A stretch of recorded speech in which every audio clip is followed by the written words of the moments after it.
Assalamualaikum warahmatullahi wabarakatuh. Saya Anggi Putri Suhadi. Kali ini kita akan membahas tentang struktur dari neuron. Neuron merupakan elemen dasar yang berkaitan dengan proses penyaluran sinyal di dalam tubuh. Suatu neuron terdiri atas badan sel atau disebut dengan soma, dendrit, dan serabut saraf yang disebut dengan akson. Mari kita bahas melalui video berikut ini.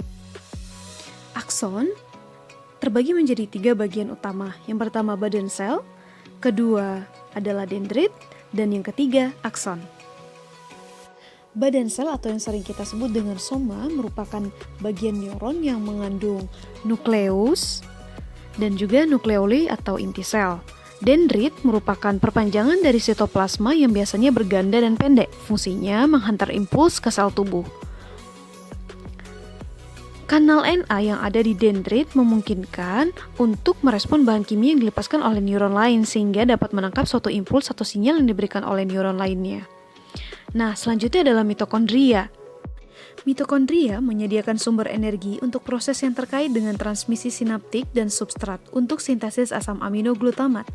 Mitokondria juga mengandung enzim untuk menurunkan molekul neurotransmitter seperti MAO yang menurunkan katekolamin dan hidroksitriptopan. Dan juga menghasilkan GABA transaminase yang menurunkan GABA aminobutyric acid.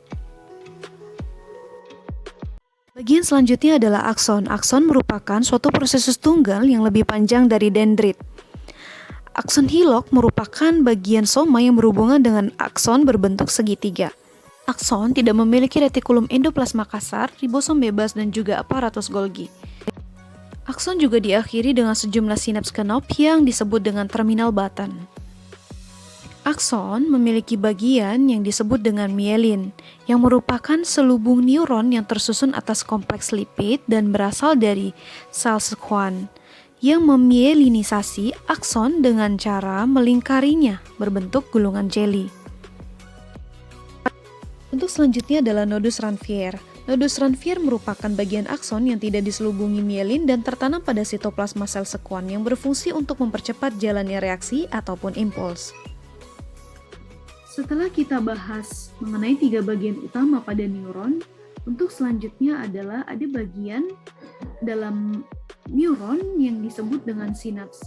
Sinaps adalah struktur yang memungkinkan neuron ataupun sel saraf untuk melewatkan sinyal listrik atau kimia ke neuron lain atau ke sel target eferen.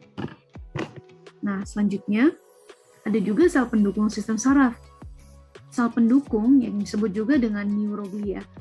Nah, ini tidak turut serta dalam mengantarkan impuls saraf, namun memiliki fungsi yaitu yang pertama, mengisi antar ruang, kemudian mendukung neuron, kemudian membentuk kerangka struktur. Nanti kita bisa lihat dari gambarnya akan terlihat bahwa dia akan membentuk kerangka struktur.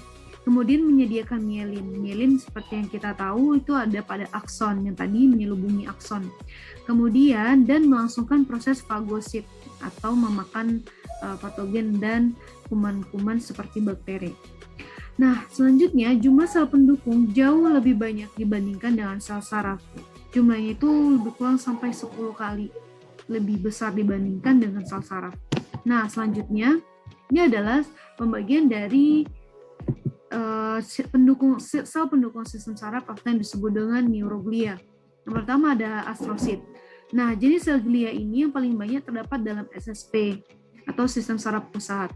Bentuknya seperti bintang. Perannya memberikan dukungan secara fisik terhadap neuron, memperkuat rekatan glia pada neuron, kemudian membersihkan substansi-substansi yang tidak berguna di dalam otak, dan mengatur pencairan substansi kimia di sekeliling neuron. Selanjutnya, astrosit ini melindungi sinaps untuk meminimalkan penyebaran pengaruh substansi transmitter yang dilepaskan oleh terminal button tadi yang ada di ujung akson seperti yang sudah saya jelaskan tadi. Nah, kemudian melindungi komunikasi antara neuron yang satu dengan yang lain agar tetap bersifat privat atau tidak tercampur aduk. Berikut adalah gambar dari astrosit. Nah, ini adalah bentuk dari astrosit seperti bintang. Oke, kita lanjut dengan jenis dari neuroglia lagi, yaitu oligodendroglia. Fungsi utamanya adalah mendukung akson dan memproduksi serat-serat mielin yang melindungi akson yang satu dari akson yang lain. Beberapa akson tidak dilindungi oleh mielin dan beberapa akson yang lainnya hanya dilindungi oleh lapisan mielin yang tipis.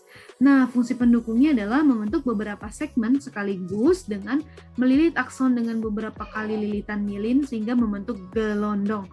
Berikut adalah gambar ataupun animasi dari oligodendrosit. Yang ini oligodendrosit.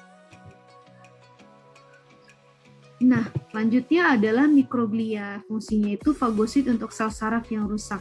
Kemudian, kalau ini tadi ada oligodendrosit, ini astrosit, ini epidermal yang bagian D ya, neuron nerve cell. Nah, ini bagian yang mikroglia. Kemudian yang epidermal tadi sudah dilihatkan kalau di bagian yang digambar ini, epidermal yang seperti ini. Ya, fungsinya sama-sama untuk memakan sel saraf yang rusak.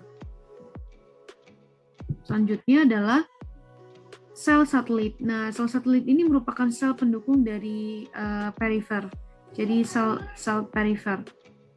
Fungsinya adalah memberi dukungan terhadap neuron-neuron yang terletak di luar CNS atau sel saraf atau sistem saraf pusat, kemudian terutama di saraf atau kumpulan akson di sistem saraf di perifer dan organ-organ pengindra. Nah, untuk selanjutnya adalah klasifikasi neuron berdasarkan prosesnya atau melibatkan jumlah soma. Nah, dengan ada berapa banyaknya jumlah soma itu akan terbagi menjadi 3, yaitu unipolar yang pertama atau pseudo-unipolar. Nah, proses pada soma sel dilakukan oleh satu dendrit dan satu neurit atau akson yang pangkalnya bersatu, sehingga seolah-olah hanya ada satu lanjutan atau sambungan yang pada ujungnya bercabang 2. Pada saraf perifer bisa sangat panjang dan mencapai 1 meter. Contohnya adalah saraf-saraf sensorik, propriosepsi atau posisi tubuh.